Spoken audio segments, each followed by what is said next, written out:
دل کو لہجے سے توڑنے والے، تو میری ایک نظر کو ترسے گا۔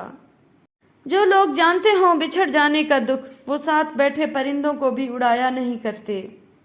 ختم ہو گئے ان لوگوں سے بھی رشتے جن سے مل کر لگتا تھا یہ زندگی بھر ساتھ دیں گے۔ جانے والوں نے یہی سکھایا ہے کہ خود کو اب کسی کا عادی نہ بنایا جائے۔ زندگی سے تقاضا اور گلہ نکال دیا جائے تو سکون پیدا ہو جاتا ہے۔ رسول اللہ صلی اللہ علیہ وسلم نے فرمایا، جو شخص اللہ تعالیٰ سے 3 مرتبہ جنت کا سوال کرے تو جنت کہتی ہے، اے اللہ اس کو جنت میں داخل کر دے، اور جو شخص 3 مرتبہ جہنم سے پناہ مانگے تو جہنم کہتی ہے، اللہ اسے جہنم سے بچا لے۔ یا رب، میں ایک کھلونا مٹی کا تیرے کن سے جو تخلیق ہوا، تیرے کرم نے زی روح کیا مجھے، تیرے حکم سے سانسیں چلتی ہیں، تیرے فضل سے ہستی قائم ہے، تو اول تو ہی آخر ہے، تو ظاہر ہے تو باطن ہے، ایک اور کرم فرما مجھ پہ، یا رب میرے سارے زنگ اتار دے اور اپنا رنگ چڑھا مجھ پہ۔ جو لوگ کہتے ہیں کہ نیکی کا زمانہ نہیں رہا، دراصل وہ انسانوں سے نیکی کا صلہ چاہتے ہیں۔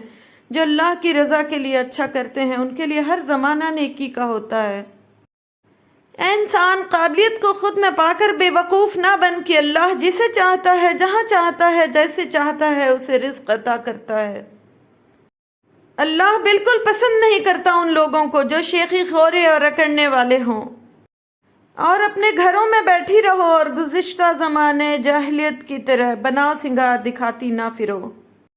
اے نبی صلی اللہ علیہ وسلم، اپنی بیویوں سے اور اپنی صاحبزادیوں سے اور مسلمانوں کی عورتوں سے کہہ دو کہ وہ اپنے اوپر اپنی چادریں لٹکا لیا کریں، اس سے بہت جلد ان کی شناخت ہو جایا کرے گی، پھر نہ ستائی جائیں گی، اور اللہ بڑا مغفرت کرنے والا مہربان ہے۔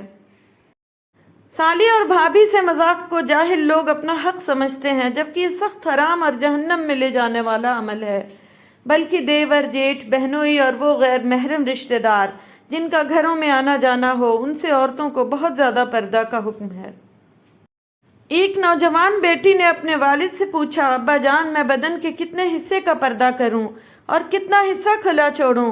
والد نے جواب دیا، بیٹی بدن کے جتنے حصے پہ جہنم کی آگ برداشت کر سکتی ہو اتنا حصہ کھلا چھوڑ دو۔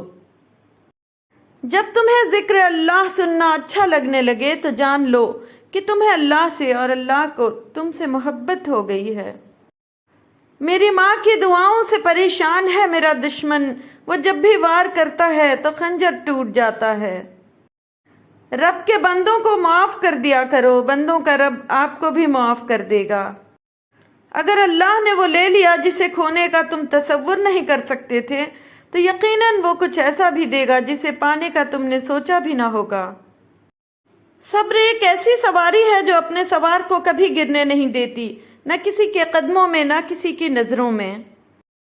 جب انسان دوسروں کی برائی چاہنے لگے تو اس کے ساتھ بھی کبھی اچھا نہیں ہوتا۔ سچائی اور نیکی کا راستہ ضرور دشوار ہوتا ہے لیکن منزل بہت خوبصورت ہوتی ہے، جبکہ برائی کا راستہ بہت آسان لیکن منزل بہت تباہی والی ہوتی ہے۔ زندگی بہت میٹھی ہے اگر آپ اس میں اپنی زبان کا زہر شامل نہ کریں۔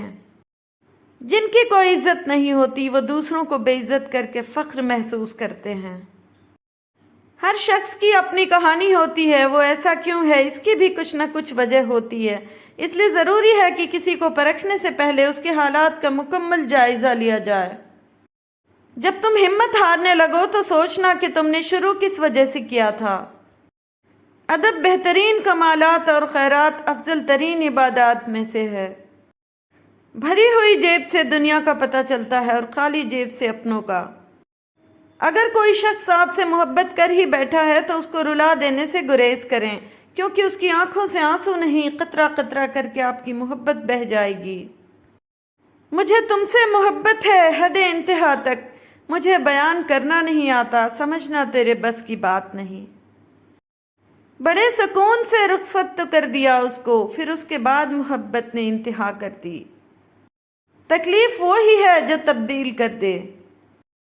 بات ہوتی تو حل نکل آتا، بات کرنا ہی مسئلہ تھا، مگر دلاسا دیتے ہوئے لوگ کیا سمجھ پاتے، ہمیں ایک شخص نہیں کائنات ہارے تھے۔ اس نے میرا خیال رکھا، اس نے میری پرواہ کی، اس نے میری خواہشات کا احترام کیا اس نے ہر چیز میرے ساتھ بانٹی، بس اس نے مجھ سے محبت نہیں کی۔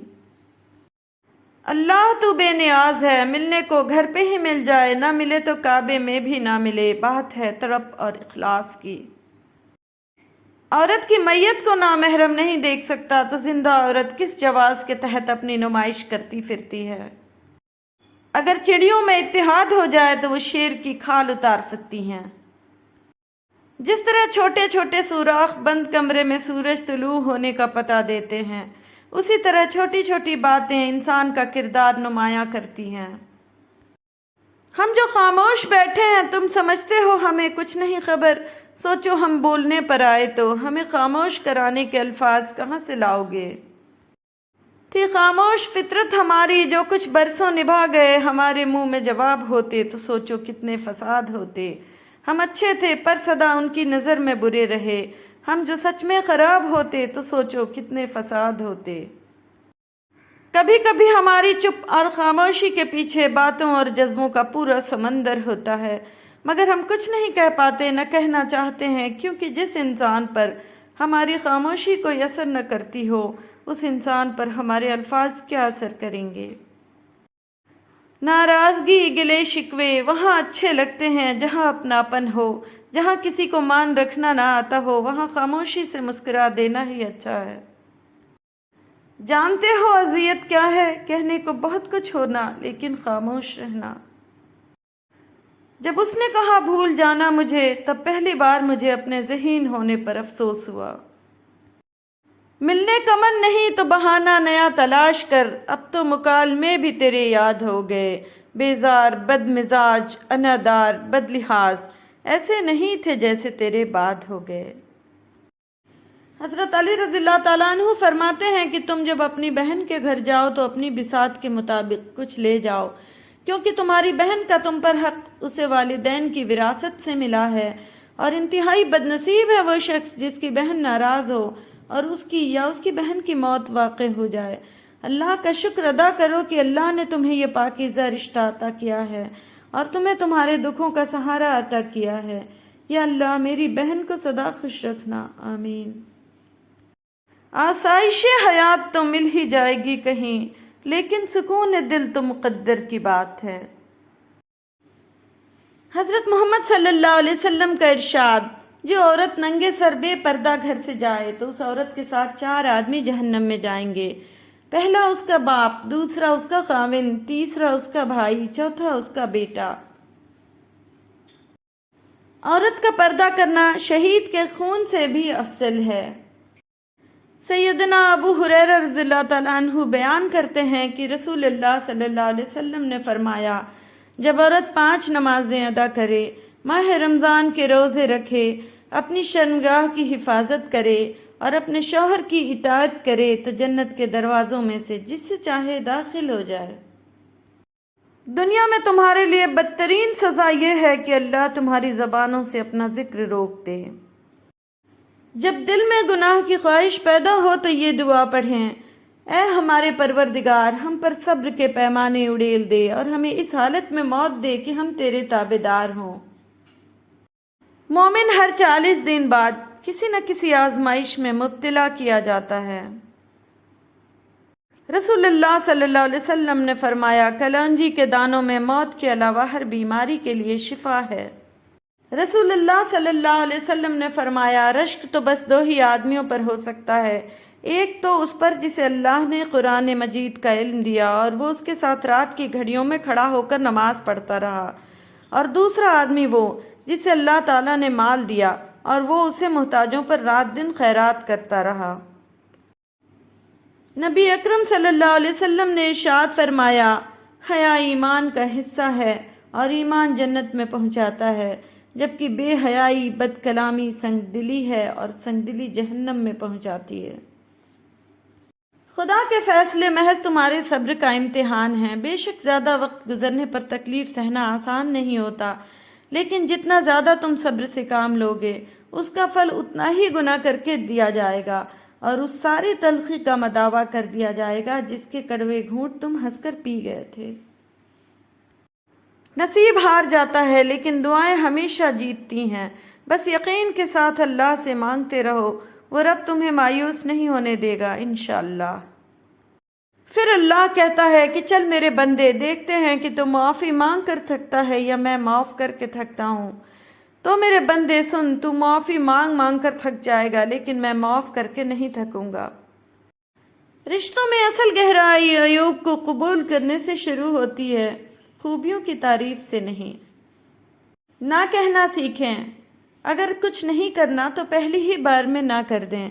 بہانے، ہیلے یا جھوٹ ساری زندگی نظر نیچے رکھنے پر مجبور کرتے ہیں۔ مجھے لہجے کی اذیت سے دو چار نہ کر، بس کہہ دے چلا جا، پھر میرا جانا دیکھ۔ اذیتیں، محبتیں اور عادتیں کبھی پرانی نہیں ہوتی۔ وہی آنکھیں تھیں اور میں خود کو نظر انداز دیکھ سکتا تھا۔ تمہارے بعد تو خیر کیا کہیں، تمہارے ساتھ بھی بہت دکھا ہے دل۔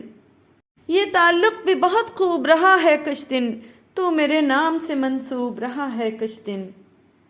رابطے بہت ضروری ہوتے ہیں سانس دلانے کو کہ آپ کتنے اہم ہو کسی کے لیے، کسی کو کتنی چاہ ہے آپ کی۔ مصروف زندگی سے کچھ چند پل انہی کے لیے نکالے جاتے ہیں جو دل کے قریب ہوتے ہیں۔